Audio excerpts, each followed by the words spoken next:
Hello, this is Carl's Mustang. Sorry for no videos for a little while, I decided to take a break.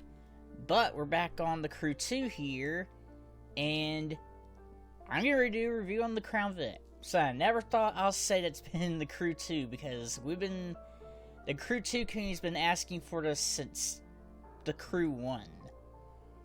But now we finally have it. It's only 139,000 credits, or bucks, which is not bad. Not bad at all. And it's 2008, which was towards the last model year. In fact, I think it was last model year. And we're getting ready to see if this thing lives up to its name. The last time I drove a Crown Vic in a game was back in Need for Speed Hot Pursuit 2010. That was quite a long time ago.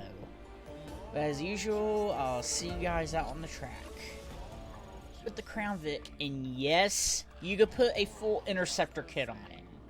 That is awesome, along with the push bumper, the spotlights, everything. So I definitely went for that look. But, of course, fully upgraded. No tune as a stock. It's still running the factory tune. And we're getting ready to test this thing out on the Everglades track, because that's just one of my favorites, and thought it would be a perfect place to test it.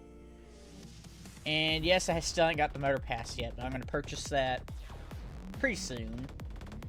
But today, I'm focusing only on the as usual, I'm only going to focus on the vehicles that you can purchase without getting the motor pass, because I know a lot of people don't like it. I kind of like that background. That background looks good. And if you're making paint jobs, that background has real lighting, so it makes it look good. And lets you see what the color looks like. But as I said, we're using the Everglades, and as usual, I'm going to go quiet, and I'll see you guys at the end of the run.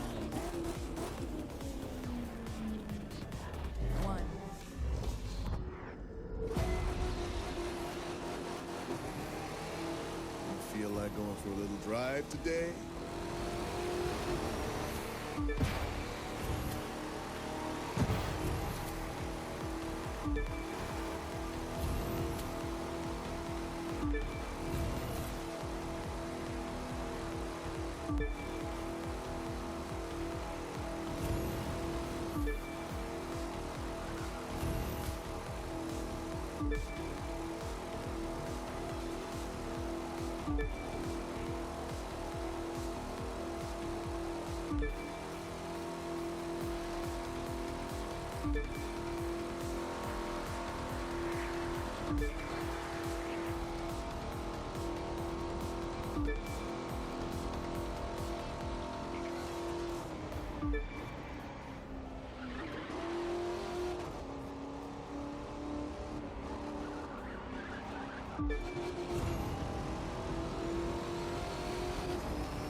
Okay, now my thoughts on the Crown Vic. This is not going to be one-sided, this is going to be purely based on performance. The performance is actually pretty good. For a 4,000-pound sedan that's how many years old now? It's actually very good. I'm actually impressed. I mean, a 328, that's actually pretty decent. I can imagine with pro settings. And I know I always say this, but pro settings are that detrimental in this game, just like it is in tuning a car in a Forza Horizon. But I think this thing can pull faster times, and I don't think it'll be ever OP. That's one thing I will say. It's not going to be OP, but I think this thing is definitely fast for what it is. And its category being a four-door, being a big old sedan, of course has a little bit of understeer, but fits the pro settings, as I said before. But this thing's actually pretty good. I actually kind of like it, because most of the stuff that has a problem with could easily be fixed to pro settings, and it handles pretty well as is. And it has a little bit of understeer, and you can feel a little bit of the weight, but otherwise this thing actually handles pretty good for what it is. Do I recommend buying it?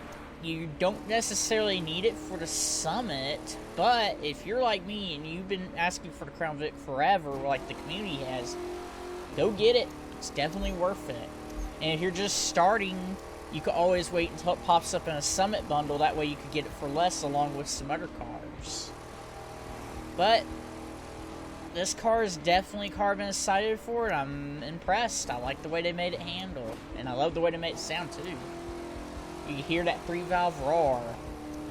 But that's all I really have for today's video, and I'll see you guys later in the next video.